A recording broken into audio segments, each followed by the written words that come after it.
Very good evening everyone.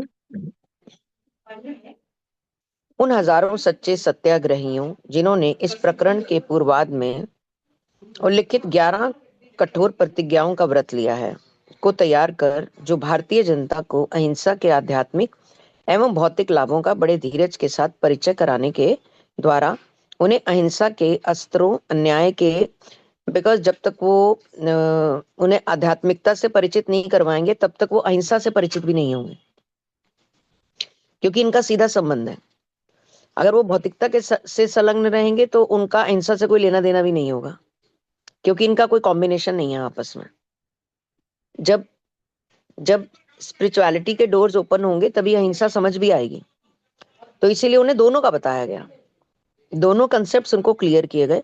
उन्हें अहिंसा के अस्त्र भी बताए गए, अन्याय के साथ असहयोग करना है, अपमान सहने की तैयारी करनी है, कारावास, शस्त्र उठाने की अपेक्षा। श्री कृष्ण भी बताते हैं कि learn tolerance, tolerance and tolerance. एक ही बात बोलते हैं, लर्न टॉलरेंस एंड टॉलरेंस। जितनी अपनी टॉलरेंस बढ़ा सकते हो बढ़ाओ। जितने आप टॉलरेंस बढ़ाओगे उतने आप कुंदन होते जाओगे। यहाँ पे भी इन्होंने यही बात की है, अपमान सहने की तैयारी करो। ऐसा नहीं है कि उसके प्रतिरोध में आपने बोलना है। जितना आप ज्यादा उसके साथ कमिट कर सकते हो, यानी कि शांत रह सकते हो, आप उतने ही ऊंचे उठते हो। जब महात्मा गांधी ने, मतलब यहाँ सब महात्मा गांधी के अस्त्रों के बारे में लिखा गया, मतलब यही हमारी आध्यात्मिक पुस्तकों में भी ये लिखा हुआ है। और महात्मा गांधी के अस्त्रों में भी यही लिखा हुआ है, ये देखो अहिंसा के अस्त्र, है ना। अन्याय के साथ असहयोग करना, अपमान सहने की तैयारी करना, कारावास यानी कि जेल भी चले जाओ, शस्त्र उठाने की अपेक्षा मृत्यु से, मृत्यु को गले लगाना, और असंख्य सत्याग्रहियों के विरोचित हौतात्म्य के असंख्य उदाहरणों से जागतिक सहानुभूति प्राप्त करने द्वारा गांधी जी ने बड़े ही नाटकमय ढंग से अहिंसा के व्यवहारिक स्वरूप तथा विवादों को युद्ध के बिना भी प्रभावी तरीके से हल करने की उनकी क्षमता को चित्रित किया है। किसी भी अन्य देश के किसी भी नेता ने केवल गोलियों के द्वारा ही जो राजनीतिक रियासतें कभी प्राप्त की होंगी, उनसे कहीं अधिक राजनीतिक रियासतें गांधी जी ने अहिंसा के मार्ग के द्वारा प्राप्त कर ली।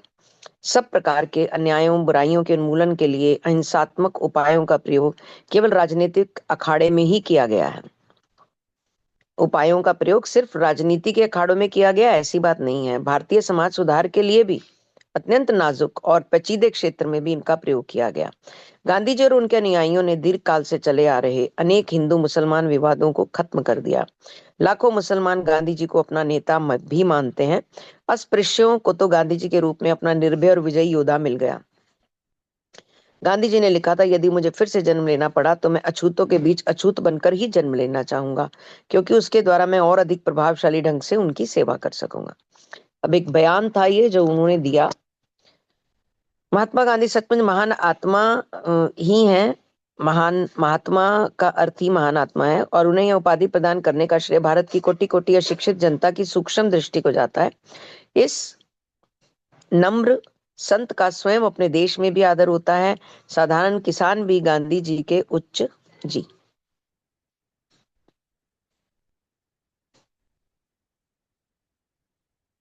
जी मैं आदर्शों को अपना सका। गांधी जी पूर्ण अंतःकरण से मानव की अंतर जात महानता में विश्वास करते हैं। पूर्ण अंतःकरण से यानी कि अंदरूनी तौर पे, सिर्फ बाह्य तौर पे नहीं, अंदरूनी तौर पे मानव की अंतर्जात महानता। अगर कोई बाहर से महान है या कोई भीतर से महान है, बाहर से तो बहुत दुनिया महान है, भीतर से कौन महान है? क्योंकि जो, जैसे कि हम पहले भी डिस्कस कर चुके हैं, अतरंगी और बहुरंगी। जो बहुरंगी शक्तियां होती हैं वो भौतिकता से रिलेटेड होती हैं। जो अतरंगी शक्तियां होती हैं वो हमारी इंटरनल जर्नी होती है। दोनों का आपस में कोई संबंध नहीं होता, दोनों अलग अलग क्रीडा क्षेत्र हैं।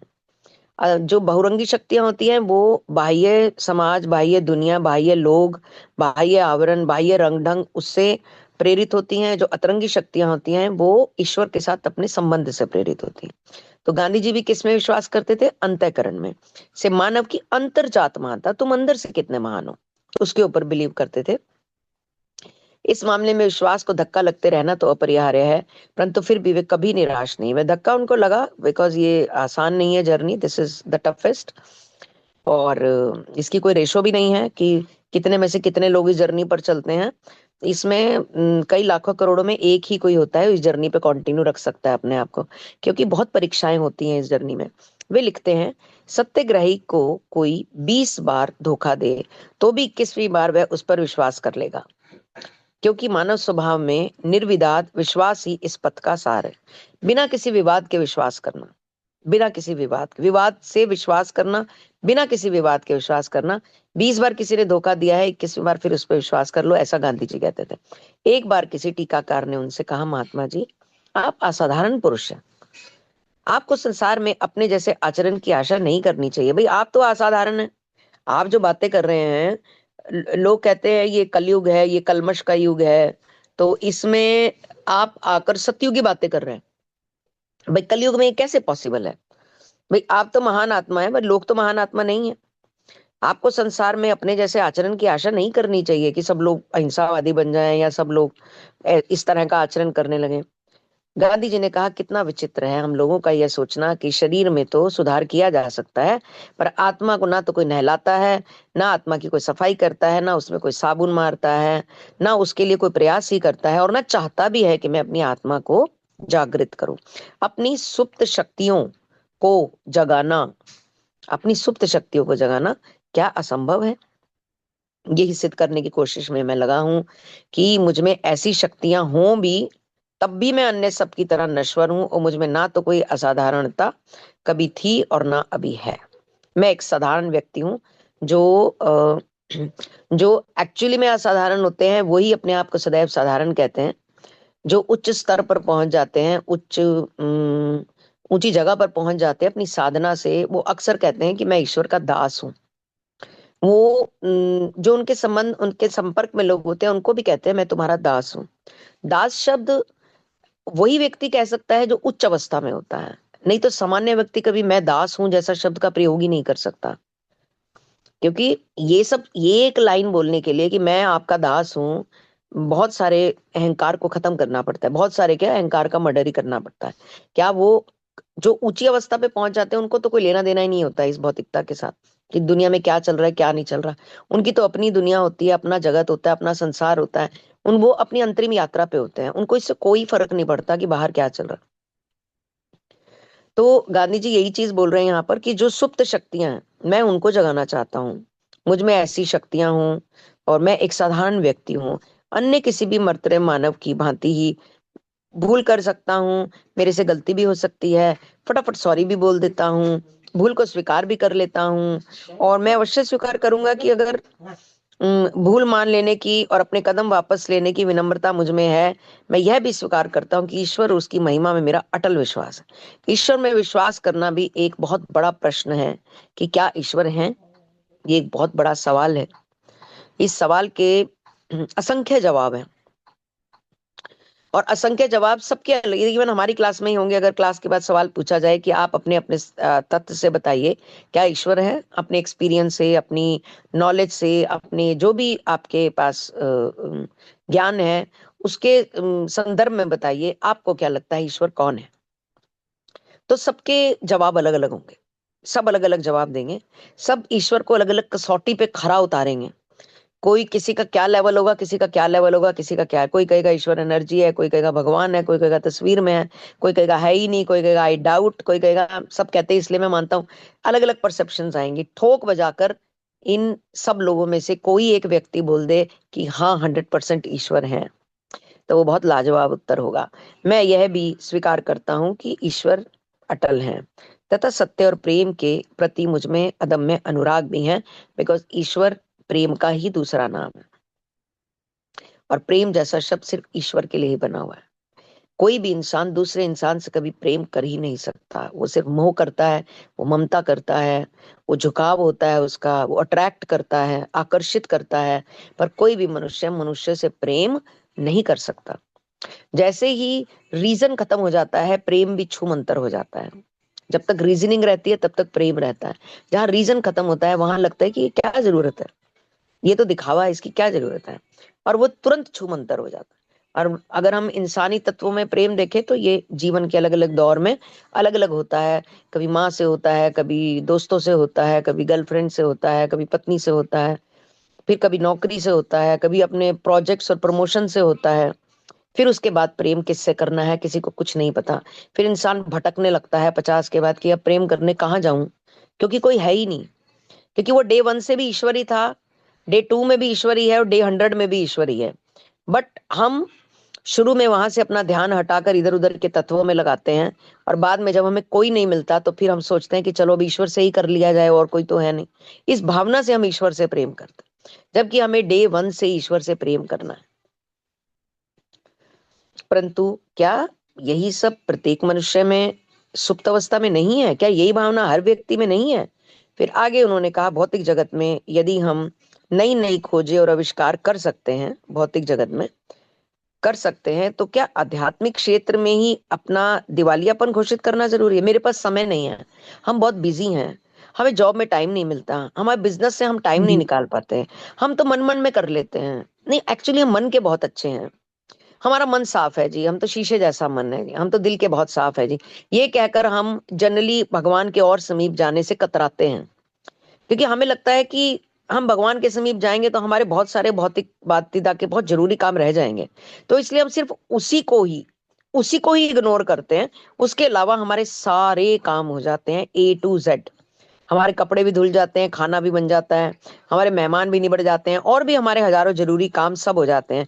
टूटी चप्पल जुड़ जाती है, उधड़ा सूट सिल जाता है, सिर के बाल भी धुल जाते हैं, मेकअप भी हो जाते हैं, बाल भी कट जाते हैं, बहुत सारी हजारों चीजें हो जाती हैं। सिर्फ एक पूजा करनी रह जाती है, उसके लिए 10 मिनट निकालने रह जाते हैं, उसकी सेवा में कुछ अर्पित करना रह जाता है। गर्लफ्रेंड के लिए 1500 रुपए का बुक्के फटाफट बनवा लाते हैं, बट भगवान को एक फूल चढ़ाने में तकलीफ होती है। कहाँ भगवान देख रहे हैं? क्योंकि जब मानेंगे तो चढ़ाएंगे ना, जब बिलीव करेंगे तो चढ़ाएंगे ना, जब रिश्ता बनाएंगे तो चढ़ाएंगे ना। जब रिश्ता ही नहीं समझा हुआ तो फिर कैसे फूल चढ़ाएंगे, कैसे भगवान के आगे जोत जलाएं? क्योंकि रिश्ता ही नहीं है। रिश्ता होने के बाद जैसे हम अपने घर के प्रियजनों के लिए गिफ्ट लाते हैं, तोहफे देते हैं, फूल देते हैं, ऐसे ही हमें ईश्वर को भी तोहफा देना चाहिए, फूल देने चाहिए, और उनके साथ अपने कनेक्शन को डे बाय डे और ज्यादा स्ट्रांग बनाना चाहिए। वो भी बैठ के देखते हैं कि मेरे लिए क्या करता है पूरे दिन में, मेरे लिए कितना समय है इसके पास। वो भी साइड में बैठ के ऊपर से रोज देखता है। परंतु क्या यह सही है कि प्रत्येक मनुष्य में नई खोजें आविष्कार सब है, पर जब ईश्वर के प्रेम की बात आई, ईश्वर के नाम की बात आई, इनको समय देने की बात आई, तो इंसान दिवालिया घोषित कर देता है? क्या यह अपरिहार्य है कि मनुष्य पहले पशु ही बने, फिर मनुष्य? वह भी यदि कभी बन सका तो क्या उसका पशु योनि में जाना बहुत जरूरी है? अमेरिकी लोगों को तो गर्व के साथ विलियम पेन के उस अहिंसा प्रयोग को याद करना चाहिए, जो पेनसिल्वेनिया में 17वीं शताब्दी में स्वतंत्र बस्ती बसाने में उन्होंने किया था। वहां ना कोई किले थे, ना सैनिक थे, ना रक्षक थे, ना ही कोई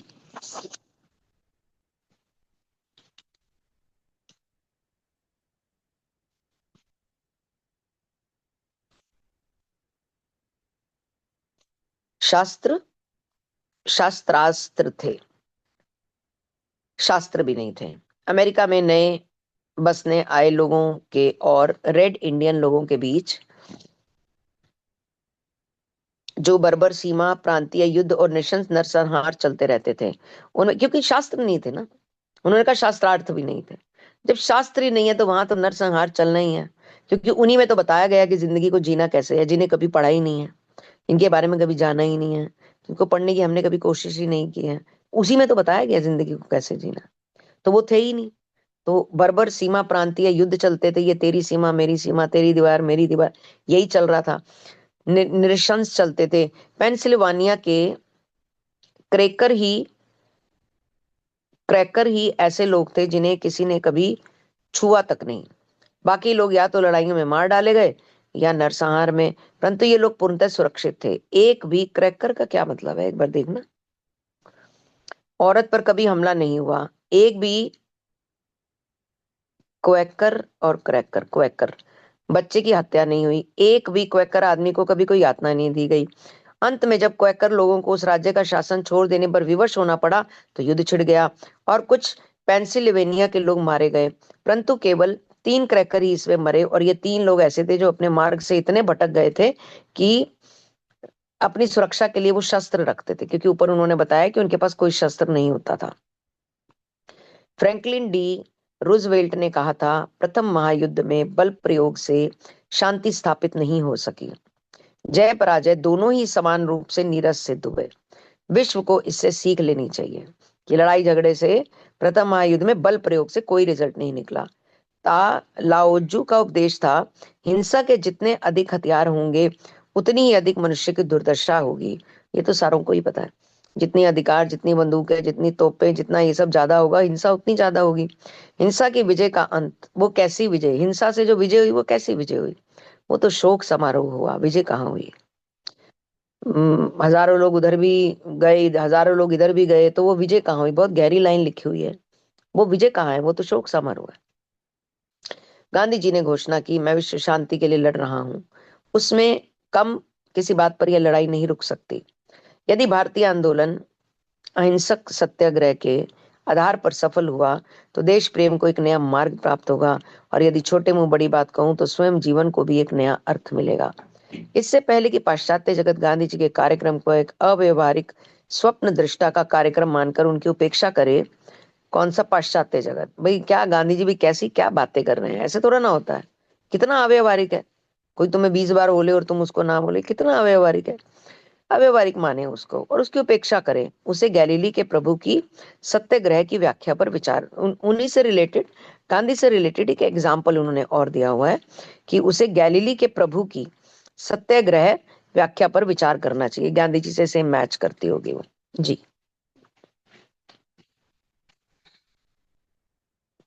तुमने सुना है कि यह कहा जाता है कि आंख के बदले आंख और दांत के बदले दांत, पर मैं तुमसे कहता हूं कि तुम दुष्टता से प्रतिकार मत करो। मतलब ये एक जो बेसिक इंस्टिंक्ट लोगों ने बना रखी है कि इसका बदला इससे, मार का बदला मार, प्रेम का बदला प्रेम, देने का बदला देना, लेने का बदला लेना, इससे अलग दुष्टता का बदला दुष्टता से प्रतिकार मत करो। ऐसे मत करो, बल्कि कोई तुम्हारे दाहिने गाल पर तमाचा मारे तो तुम दूसरा गाल भी उसके सामने कर दो।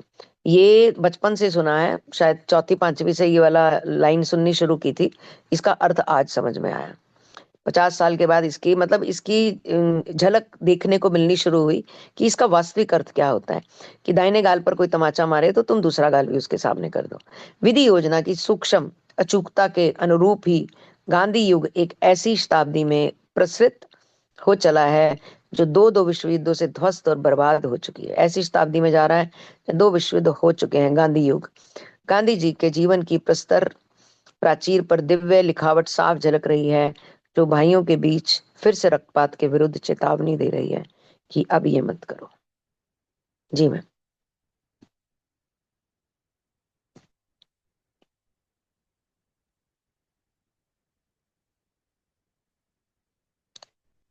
महात्मा गांधी जी की स्मृति में, वे सच्चे अर्थ में राष्ट्रपिता थे और एक पागल ने उनकी हत्या कर दी। कोटि कोटि नर नारी शोक में डूबे हैं कि दीपक बुझ गए। इस देश में जो दीपक जगमगा रहा था वह कोई साधारण नहीं था। 1000 वर्षों तक उस दीपक का प्रकाश देश में दिखता रहेगा और सारा संसार उसे देखेगा। ये शब्द भारत के प्रधानमंत्री जवाहरलाल नेहरू ने 30 जनवरी 1948 को नई दिल्ली में महात्मा गांधी की हत्या होने के थोड़ी देर के बाद कहे थे। 5 ही महीने पहले भारत ने शांतिपूर्ण रीति से अपनी स्वतंत्रता प्राप्त की। 78 वर्षीय गांधी जी का कार्य पूरा हो गया था। उन्हें अपना अंत निकट होने का आभास था। उस दुखद घटना के दिन प्रातः ही उन्होंने अपनी पोती से कहा था, आभा, सारे महत्वपूर्ण कागजों को ले आओ, मुझे आज ही उन सब का उत्तर देना पड़ेगा, कल शायद कभी ना आए। अपने लेखों में अनेक स्थानों पर गांधी जी ने अपनी अंतिम नियति के संकेत दिए थे। उपवास से क्षीण हुई काया में 3 गोलियां उतार दी गई। धीरे धीरे भूमि पर ढहते हुए महात्मा गांधी ने हाथ ऊपर की ओर उठाए और अपनी ओर से क्षमा प्रदान कर दी। अपने जीवन के सभी क्षेत्रों में वे भोले कलाकार तो थे ही, मृत्यु के क्षणों में भी वे महानतम कलाकार बन गए। उनके निस्वार्थी जीवन के सारे त्यागों ने ही प्रेम की वह अंतिम अभिव्यक्ति संभव बना दी। गांधी जी को अपनी श्रद्धांजलि अर्पित करते हुए अल्बर्ट आइंस्टाइन ने लिखा, आने वाली पीढ़ियां शायद इस बात पर विश्वास कर पाएंगी कि इनके समान कोई पुरुष कभी इस धरती पर रक्त मांस के शरीर में चलता भी था। रोम में वेटिकन से अपने संदेश में पोप ने कहा, महात्मा गांधी की हत्या के कारण यहाँ भारी शोक है, छा गया है। गांधी जी के ईसाई मूल्यों का देवदूत मानते हैं हम। गांधी जी को ईसाई मूल्यों का देवदूत मानते हैं।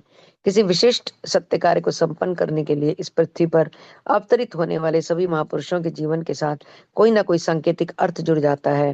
भारतीय एकता की खातिर नाटक में रीति से हुई गांधी जी की मृत्यु ने प्रत्येक महाद्वीप में आपसी फूट और कलहों से विदीर्ण हुए संसार को उनका संदेश और भी अधिक स्पष्ट करके सुनाया। उन्होंने एक भविष्यवाणी के रूप में संदेश दिया, मनुष्य के बीच अहिंसा का पर्दापण हो गया है और अब यह यहीं रहेगी। यह विश्व शांति की अग्रदूत है। विश्व शांति अग्रदूत यानी कि उनकी दूत है। आगे आने वाले समय में ये अहिंसा भरपूर तरीके से काम करेगी और लोगों को हिंसा से बचाएगी। प्रकरण 40, इनमें इन सारे 4 पेजेस में ऐसे समझाने वाला कुछ मतलब कुछ डिस्कस करने वाला कुछ था ही नहीं।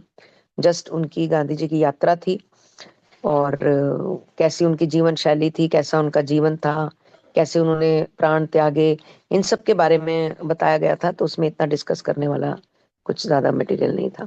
प्रकरण 45 बंगाल की, और वैसे भी उनके लिए हम बहुत ज्यादा बात कर भी नहीं सकते हैं क्योंकि हमें कुछ बहुत ज्यादा पता भी नहीं है और हम बहुत ज्यादा बोल भी नहीं सकते। निर्मला देवी के दर्शन किए बिना कृपया भारत से मत जाइए। उनमें अत्यंत तीव्र भक्ति भाव है, सब तरफ से आनंदमयी माँ के नाम से विख्यात है। मेरी भतीजी अमिया बोस ने आग्रह भरी दृष्टि से मेरी ओर देखते हुए कहा। अच्छा, आनंदमयी माँ बंगाल की, उन्होंने कहा कि उनसे मिलके जाना। जो उनकी भतीजी थी अमिया, उनके ब्रदर की डॉटर होगी वो। उसने कहा, मैंने कहा अवश्य, मैं भी इस महिला संत से मिलने के लिए उत्सुक हूँ। ईश्वरानुभूति की उनकी उच्च अवस्था के बारे में मैंने पढ़ा है। अनेक वर्ष पूर्व ईस्ट वेस्ट पत्रिका में उन पर एक लेख भी छपा था। अमिया ने कहा, मैं उनसे मिली हूँ, अभी हाल ही में मेरे छोटे से नगर जमशेदपुर में पधारी थी। एक शिष्य के अनुरोध पर आनंदमयी माँ एक मरणासन मनुष्य के घर गई। वे उसकी शैया के पास खड़ी हो गई। उनके हाथ ने जैसे ही उसके माथे पर स्पर्श किया, उसकी घर घर बंद हो गई। उसकी बीमारी तत्क्षण गायब हो गई। वह भी देखकर आनंदित और विस्मित हो गया कि वह पूर्ण रूप से स्वस्थ हो चुका था। कुछ दिन बाद मैंने सुना कि आनंदमयी माँ कोलकाता के भवनीपुर मोहल्ले में एक शिष्य के घर ठहरी हुई थी। पिताजी के कोलकाता के घर से श्री राइट और मैं अविलंब निकल पड़े। जब हमारी फोर्ड भवनीपुर के उस घर के पास पहुंची तो हमें सड़क पर एक अपूर्व दृश्य दिखाई दिया। आनंदमयी माँ एक खुली कार में खड़ी थी और कार की चारों ओर खड़े लगभग 100 शिष्यों को आशीर्वाद दे रही थी। स्पष्ट था कि वे वहां से प्रस्थान कर रही थी। श्री राइट ने फोर्ड कुछ दूरी पर खड़ी कर दी और मेरे साथ पैदल ही उस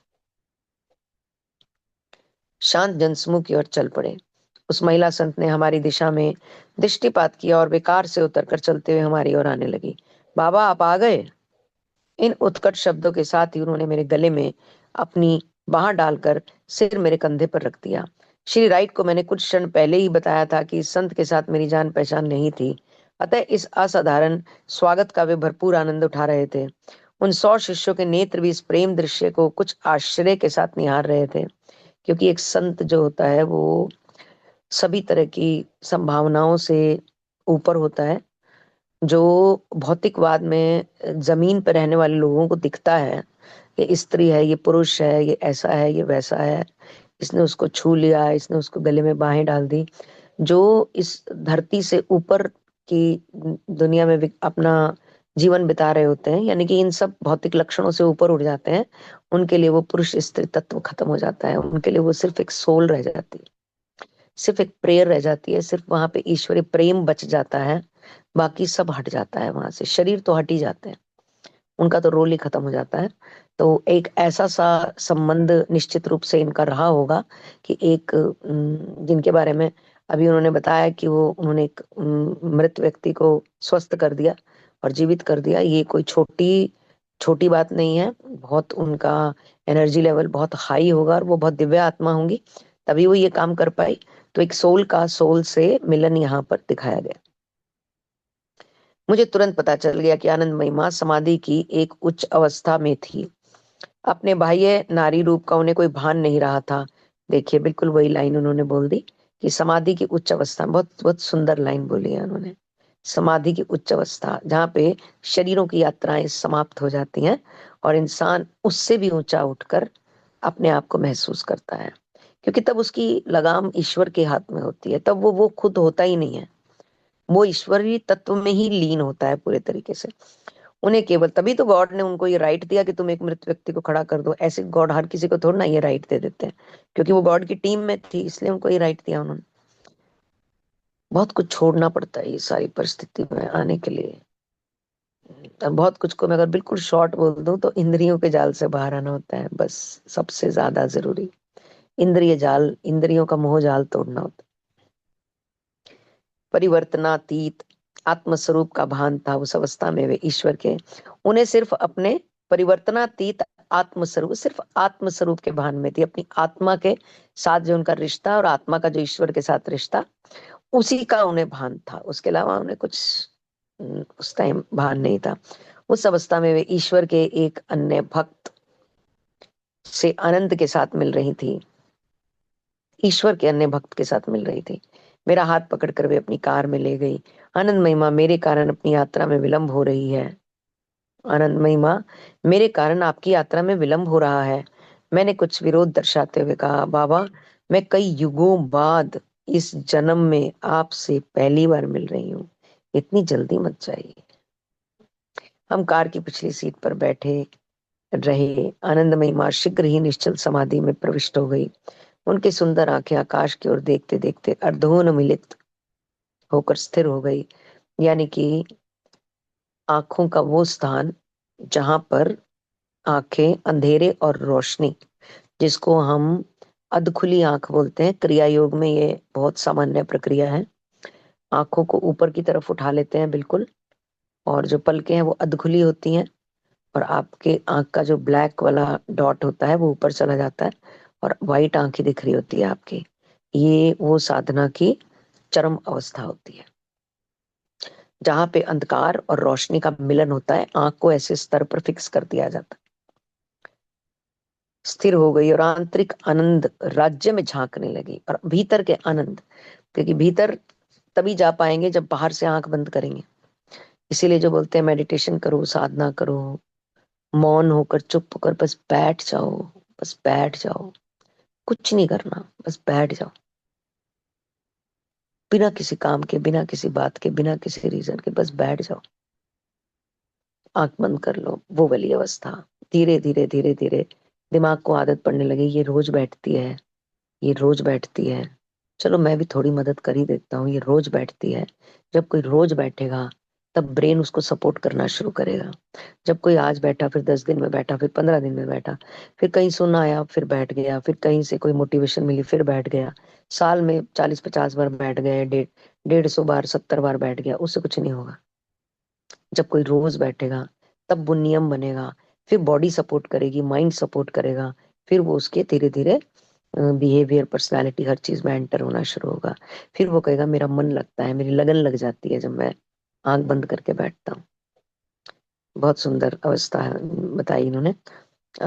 अधर्नो मिलित होकर स्थिर हो गई, और देखो, अधर्नो, अधोर्न मिलित, आंखें जो है अधोर्न मिलित मतलब आधी बंद हो गई, ऐसी अवस्था में स्थिर हो गई, और आंतरिक आनंद राज्य में वो झांकने लगी।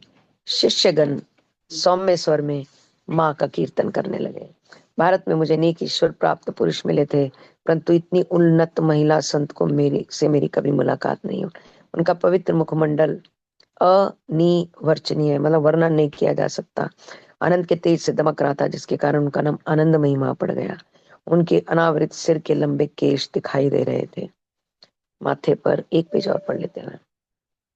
आध्यात्मिक नेत्र के प्रतीक, प्रतीक स्वरूप रक्त चंदन का तिलक था, लाल सिंदूर तिलक, सिंदूरी तिलक था। उनका आध्यात्मिक नेत्र तो उनके अंतर में सदैव खुला ही रहता था, तीसरा नेत्र तो खुला ही हुआ था।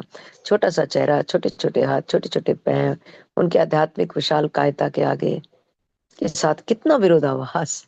मतलब उनके हाथ पैर तो छोटे छोटे थे, पर उनका आंतरिक आध्यात्मिक स्तर कितना विशाल था।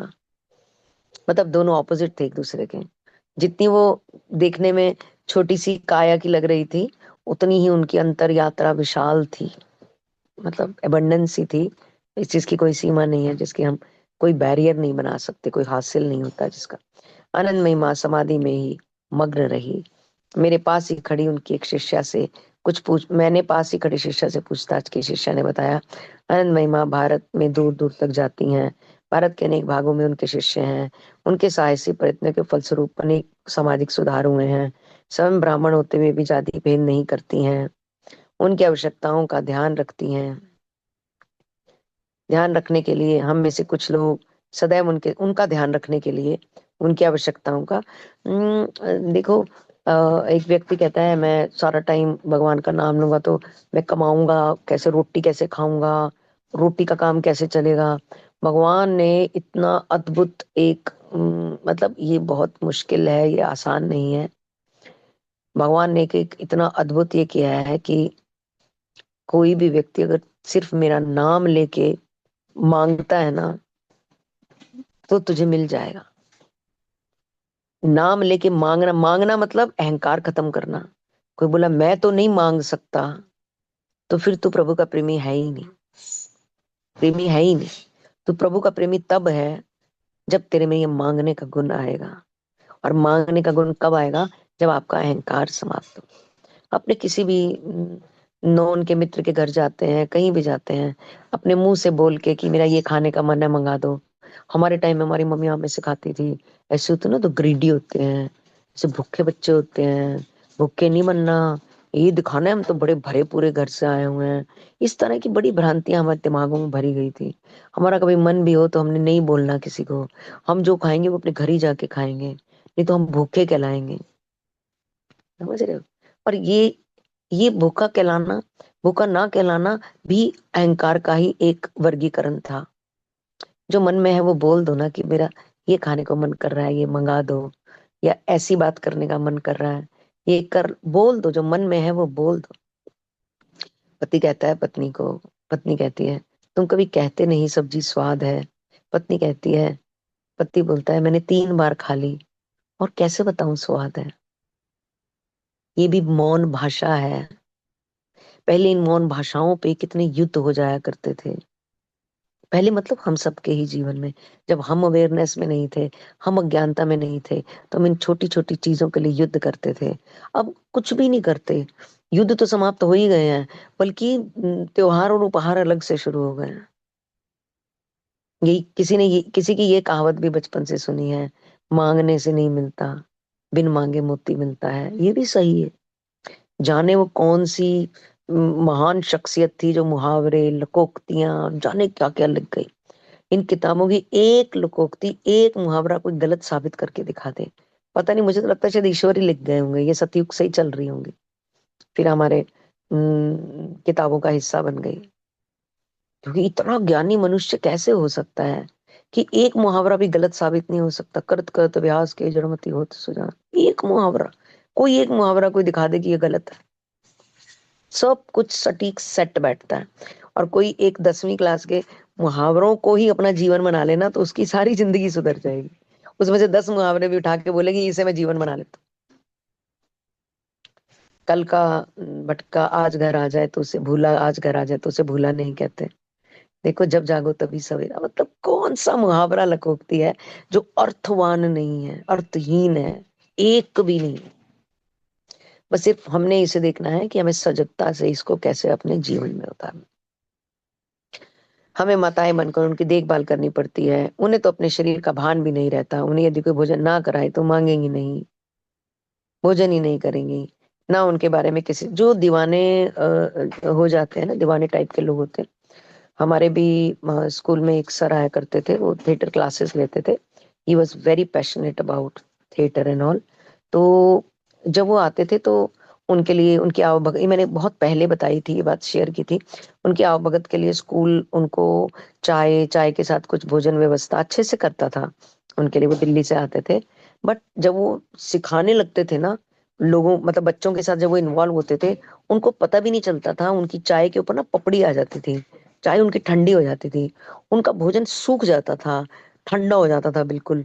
वो नहीं पीते थे ना खाते थे। जब वो बच्चों के साथ उनका वो प्रैक्टिस पूरा हो जाता था या उसमें इंटरवल होता था, वो तब अपनी चाय, और हम फिर बोलते थे हम आपको दूसरी चाय लेकर आते हैं करते, बोलते नहीं इसको फेंकना नहीं है, इसी को गर्म करके लेकर आओ, इस भोजन को माइक्रो कर दो, मैं यही खाऊंगा।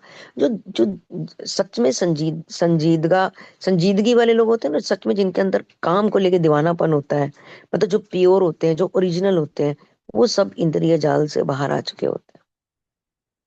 अगर किसी ने भोजन नहीं करा तो वो पूछेंगे भी नहीं, तुमने मुझे भोजन क्यों नहीं बनाया। अहंकार नहीं है उनके अंदर।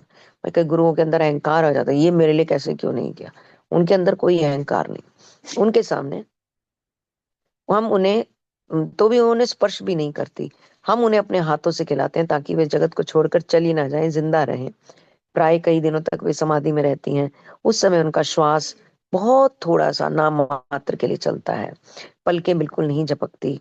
उन्हें एक प्रमुख शिष्य स्वयं उनके पति भोलानाथ जी हैं।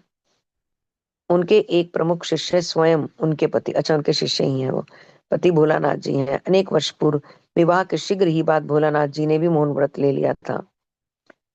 उस शिष्या ने चौड़े स्कंद, कोमल से नाक, नक्श और सफेद दाढ़ी वाले एक पुरुष की ओर संकेत किया। वे उस जन समूह के बीच शिष्योचित भक्ति भाव, आहा वो भी उनके शिष्य थे। क्या बात है, क्या बात। बहुत भाग्यशाली रहे होंगे वो। हाथ जोड़े शांत खड़े थे।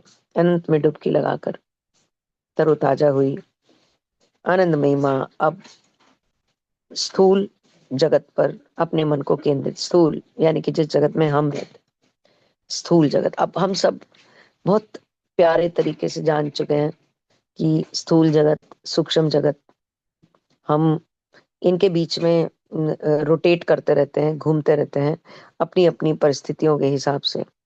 अनंत में डुबकी लगाकर तरोताजा हुई आनंद माँ अब स्थूल जगत पर ध्यान केंद्रित कर रही थी, मन को केंद्रित कर रही थी। बाबा आप कहाँ रहते हैं? तभी उनकी आवाज सुनाई दी जो बहुत मधुर थी। इतना ही पढ़ेंगे मैम आज। थैंक यू मोनिका जी। मोनिका जी, ज़्यादा एक्सप्लेन करने के लिए नहीं है तो क्या मैं टेकअप ही कर लेती हूँ, उसको आगे पढ़ना ही है। There is nothing more to explain in this chapter, मतलब एज फार एज अभी तक। हाँ देख, देख लो एक पेज और पढ़ सकते हो आप, देख है लो ना? फिर एक पेज नहीं पढ़ एज देती हूँ। सच कुछ डीप थॉट वाला या रिफ्लेक्शंस वाला इसमें भी कुछ नहीं है अभी तक। ठीक है, एक एक पेज और ले लेते हैं। हाँ, नहीं मतलब मैं कह रही हूँ, अगर आपके पास समय नहीं है इसको पढ़, नेक्स्ट पेज को मैं टेकअप पढ़ सकती हूँ, मतलब आगे का जो भी है। नहीं एक पेज पढ़ देती हूँ मैं। Okay okay, right, thank you. ये है आनंदमयी माँ। ये नेक्स्ट पेज है, ये हम्म। वाला।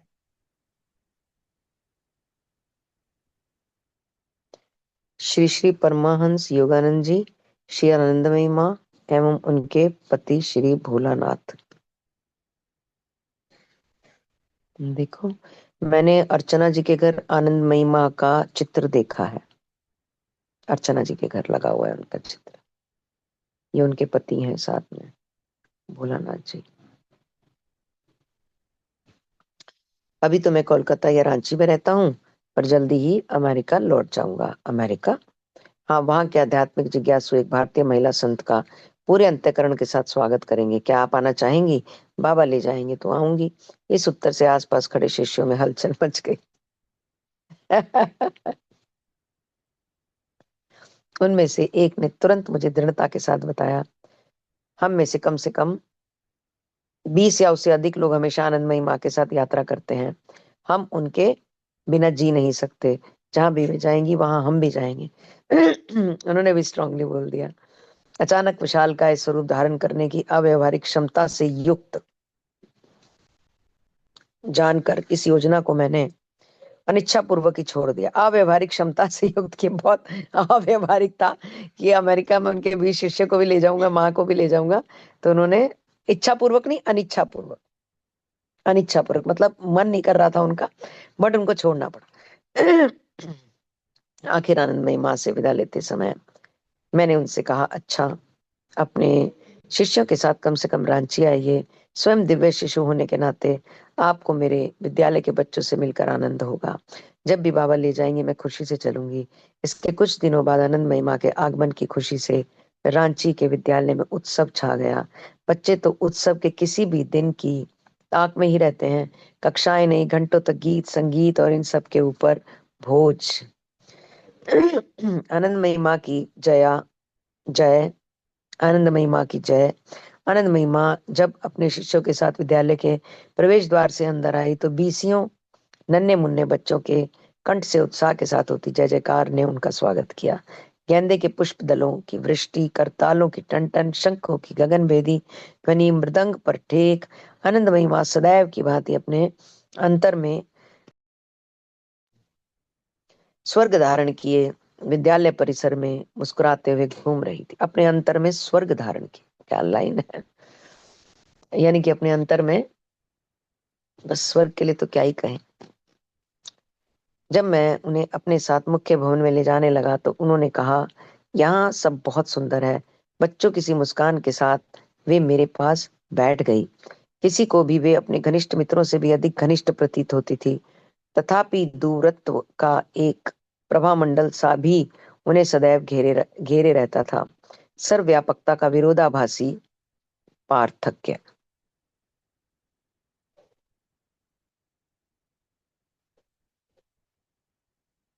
ओके। Yeah, perfect. जी। Thank you so much Monika ji. Thank you, thank you. 9. With this, I open the space for sharing the reflections.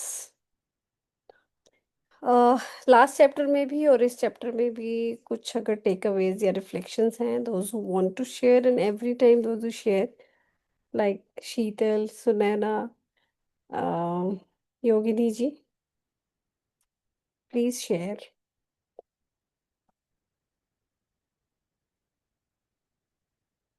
You can have your hand raised also.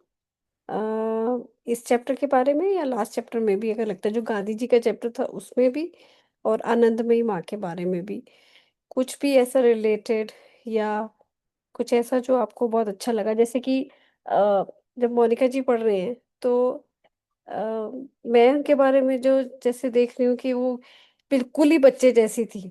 उनके जो जितने डिसाइपल फॉलोअर्स साथ थे, वो कहते थे कि अगर हम खाना नहीं, हमें बच्चे की तरह उनके साथ ट्रीटमेंट देना पड़ता था, कि उनको पता ही नहीं खाना भी खाना है, और खाना भी हम अपने हाथ से खिलाते थे. तो ये भी मैं देख रही हूँ कि अलग लेवल का, आई डोंट नो, तपस्या या साधना है, कि वो कितनी कितनी देर, कितने कितने दिनों तक साधना में बैठ जाती थी. और जो उनके परम शिष्य, जो कि उनके पति हैं, वो भी मौन व्रत, कितने टाइम से मौन व्रत पे ही हैं. तो मैं देखती हूँ ये जो उस टाइम के इस तरह के जो कपल्स हैं अभी भी, अगर कहीं हो ऐसे, या उस टाइम के थे, तो कैसे इनका जीवन कितना साधारण और कितना उच्च रहा होगा. मतलब इनकी आध्यात्मिक जर्नी, जो स्पिरिचुअल एलिवेशन है, वो किस लेवल तक होगी, कि कितनी कितनी एलिवेटेड स्टेज वो अपने आप को फील करते होंगे, या उस स्टेट में ही रहते होंगे. So, ये बड़ा अच्छा एक फीलिंग था जब ये पढ़ रही थी, पढ़ के ही अच्छा लग रहा था. गुड. जी, Yogini ji, you want to share something? Please unmute.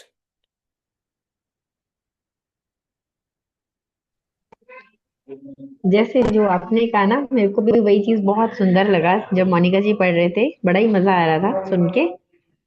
और आनंदमयी माँ के बारे में पापा ऐसी चीजें बताया करते थे कि अ, बहुत ही दिव्य उनके तो, ऐसे जो संत होते हैं उनके तो दर्शन भी बड़े दुर्लभ होते हैं। वैसे it's not very easy, you don't see them very often, you can't see them. बिना उनकी मर्जी के आप उनको देख नहीं सकते हैं। बहुत ही सुंदर था, मजा आ गया पढ़ के। वो अलग ही अपनी मस्ती में रहते हैं। Actually they are not bothered about the material world, who all is with them, there is somebody with them, not with them, they are eating correct, something, not eating something. वो तो अलग ही मस्ती में, अलग ही लेवल में पहुंचे होते हैं। Correct, correct. जी, thank you. Thank you Yogini ji. Anyone? Sheetal, Shashi aunty, Sunaina, you wanted to add to this? I think जो चैप्टर में आ रहा था कि बहुत ही ज्यादा simplicity simplicity was at the best, जिसको हम कह सकते हैं कि गॉड को एक्चुअल में किसी तरह की आडंबर या किसी तरह की कुकिंग फिशिंग कुछ नहीं चाहिए. They just need pure emotions, जो अभी तक समझ में आ रहा है. And she was carrying the same. And वो लोग ध्यान में भी बहुत जल्दी चले जाते हैं जिनके पास सिंप्लिसिटी होती है. और सिंप्लिसिटी जिनके पास होती है, उनका माइंड ऐसे ना मतलब पीस वाले स्टेट में ज्यादा रहता है आई बिलीव. तो I think that's what I just learn from today's chapter. या Sheetal wants to add something I think. Thank you. Right. Thank you, Sunaina. Yes, Sheetal, over to you. Yeah, hi, good evening. So, one thing from the previous chapter I liked was the sentence जहाँ पे लिखा कि महात्मा गांधी ने ये line बोली है actually कि अगर मुझे दोबारा जन्म मिले तो मैं अनटचेबल के ग्रुप में मतलब कैटेगरी में पैदा होना चाहूंगा so that in between them मैं उनकी मदद कर सकूं बिल्कुल बीच में बैठकर उन्हीं के जैसा बनकर. आई थिंक एक तो ये बहुत बड़ी बात है कि आप किसी वर्ग को किसी एक कैटेगरी को अपलिफ्ट करना चाहते हो तो आप बाहर से भी कर सकते हो पर कोई इंसान ऐसी सोच रखता है कि मौका मिले तो मैं उन्हीं के बीच पैदा होना चाहूंगा. ये काबिले तारीफ बात लगी मुझे कि ऐसा उन्होंने कभी सोचा है और हमें नहीं मालूम थी ये बात. और बहुत ही प्रोफाउंड बात है ये कि जिस वर्ग की आपको मान लो आपको पुअर की मदद करनी है आपको किसी मैं तो कहती हूँ अगर लेप्रेसी होम्स में लोग करते हैं ब्लाइंड में करते हैं ऐसे तो अनगिनत जरूरतमंद जगहें होती हैं जहाँ लोग मदद करते हैं. पर ये भाव शायद नहीं आता कि इस मदद के अगर मैं काबिल हूं तो फिर इनके बीच में रह के वो मदद करूं या इनके जैसा बनकर मतलब अपाहिज वाली बात अलग हो गई स्पेशली एबल्ड की बात अलग हो गई बट एक वर्ग एक कास्ट के साथ जुड़ना वो मुझे याद दिलाता है सुधा मूर्ति की स्टोरी जो इन्फोसिस के मालिक की वाइफ हैं. वो कहती हैं कि जब मैं नई नई सोशल सर्विस में आई थी ना तो मैं विलेजर्स और वुमेन के पास जा जाके उनको लिटरेसी के ऊपर लिटरेट होने के लिए बोलती थी तो मेरे को वहां से फटकार के भगा दिया जाता था. तब मेरे घर में जब डिस्कशन हुआ तो मेरी बेटी ने या फिर किसी ने ऐसे समझाया कि आप पैंट शर्ट पहन के जाओगे तो they will not be able to relate to you. तब उन्होंने एकदम उनको क्लिक हुआ कि नहीं मुझे ना उनके जैसा ही दिखना चाहिए सिंपल भी और पहनावे में भी. फिर वो साड़ियों में जाने लगी और तब लोगों ने उनसे कनेक्ट किया और नॉट इवन विलेज वुमेन वो एक्चुअली जो एक रैकेट सा चल रहा था या देवीदासी जिनको बोला जाता था जो शरीर का व्यापार करती थी उन लोगों को वहां से बचा के बाहर निकालने की प्रैक्टिसेस में थी. तो उनकी भी स्टोरी मुझे आज क्लिक हुई कि वाकई में ही आप जब तक कनेक्ट नहीं करोगे जो मोनिका जी भी सिखाते हैं कनेक्ट बिफोर यू करेक्ट. तो अगर आपको उनका अपलिफ्टमेंट भी करना है उनकी स्टेटस को भी करेक्ट करना है ना तो भी आपको उनसे पहले कनेक्ट करना पड़ेगा. तो that is something I thought of. और जो नेक्स्ट चैप्टर शुरू हुआ उसमें भी इट इज डिवाइन कि एक लेडी को योगानंद जी कह रही हैं कि इस लेवल की सेंट मैंने नहीं देखी पूरे भारत में. और कोई इस तरह की भी समाधि में हो सकता है कि उसे ऐसा लग रहा है कि मैं शायद कई जन्मों से आपसे जो है मिल नहीं पा रही हूँ. तो for me currently you are another devotee of God and I am devotee of God and hence this embrace इसलिए ये आलिंगन या ये गले लगने की भाव आई कि आप भी डिवोटी हो मैं भी डिवोटी हूँ तो उस नाते मैं तो जन्मों से पहचानती हूँ. एट अ सोल लेवल वो उन्होंने उनको ग्रीटिंग किया है और सोल लेवल पे अब तो खैर ऐसा मिलना मुश्किल है कि कौन पास्ट मेमोरी रख के कंफ्यूज होना चाहेगा बट उस तरह के लोग रहे हैं हमारे लैंड पे कि उनको उस तरह की मेमोरीज सोल लेवल पे मिल जाती हैं. I mean I am so awestruck कि मैं बोले चले जा रही हूँ बिना टाइम देके बट दिस इज डिवाइन कि आप सोल लेवल पे किसी को ग्रीटिंग देते हो. It's beautiful. Thank you. Thank you, Sheetal. Thank you. A wonderful share, as always. And it's 8:02 already. Anyone who would want to share before we wind up? आज हम ज्यादा टाइम नहीं और लेंगे. यूजुअली अक्सर टाइम नेक्स्ट हो जाता है. तो would you want to wind up? All right, let me just go ahead with the concluding prayer if there is none to share. Let's join our hands together for the concluding prayer. Sarve bhavantu sukhina, sarve santu niramaya, सर्वे भद्राणि पश्यन्तु मा कश्चित् दुःखभाग् भवेत्. Om Shanti, Shanti, Shanti. Thank you so much, everyone, for joining, for sharing. Thank you, Monica ji. Thank Thank you, you. ji. Thank you, Sheetal. Thank you Thank you, all. Naina. Bye-bye. Thank you, Poonam. Thank you, Sapna ji. Thank you, Thank you. Balji. Thank you, Thank you, everyone. Rishi aunty. Bye bye. Good Thank you, night. Mama. Thank you so much, Monica ji. Monica ji, Thank you. do share about your workshop, which is going to take place on 28th, you said? Yes, 28. 28th February. So please do share the details. I'll post it in the group as well. Okay. Fine. Thank you so much. Thank you. Okay. Thank you. Good night. Thank you, Thank you, everyone. Monica Good ji, night, everyone. everyone. Thank you.